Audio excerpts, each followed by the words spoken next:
Filmi beat fans அனைவருக்கும் வணக்கம். The legend SPB sir இருக்கார். அவர் பாடின பல பாடல்கள் நம்ம தொடர்ந்து பதிவு பண்ணிட்டே வரோம்.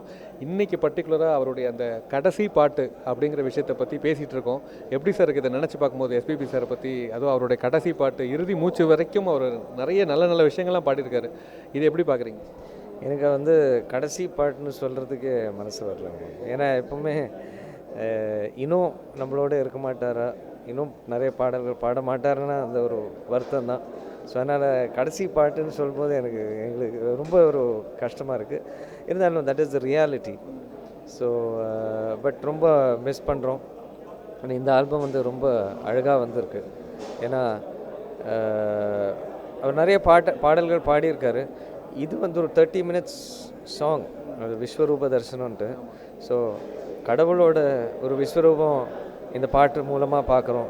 ஆனால் அவரோட ஒரு பாடகரோட விஸ்வரூபம் இந்த பாடல் மூலமாக நம்ம பார்க்குறோம். எஸ்பிபி சாரை பற்றின ரொம்ப முக்கியமான ஒரு கனெக்டிவிட்டி என்னென்னா, பல பாடகர்களை ஊக்குவிச்ச மிக முக்கியமான ஒரு பாடகர் அவர்.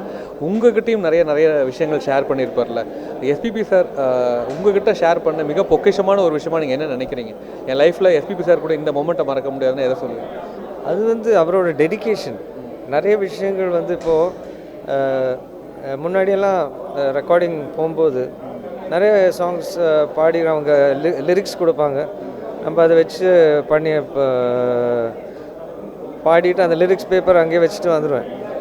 அவர் ஒரு வாட்டி பார்த்தார் நீங்கள். ஸோ அப்போ சொன்னார், நீ எல்லா பாட்டும் நீ எழுதி வச்சுக்கோ, ஒரு புக்கில் ஒரு ரெக்கார்டு இருக்கணும். அப்போ தான் நம்மளுக்கு தெரியும் என்னென்ன பாட்டு பாடியிருக்கோம், எப்போ பாடியிருக்கோம், யார் மியூசிக் டைரக்டர், எந்த டேட்டு, எந்த ஸ்டூடியோ, அதெல்லாம் ஒரு ரெக்கார்ட் நீ வச்சுக்கணும்.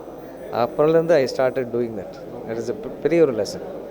அவருடைய பாடல்களே உங்களுக்கு ரொம்ப பிடித்த பாடல் என்ன சார்? ஆல் டைம் ஃபேவரட்னா இது ரொம்ப கஷ்டமான கேள்வி. பட் இருந்தாலும் ஏதாவது ஒன்று, டாப் 2 டாப் 3 ஏதாவது ஒன்று உங்கள் மைண்டில் நம்ம சொல்லுவோம்ல. பிபி ஸ்ரீனிவாசனா டக்குன்னு சொல்லுவோம், என் காதலி. என் காதலி.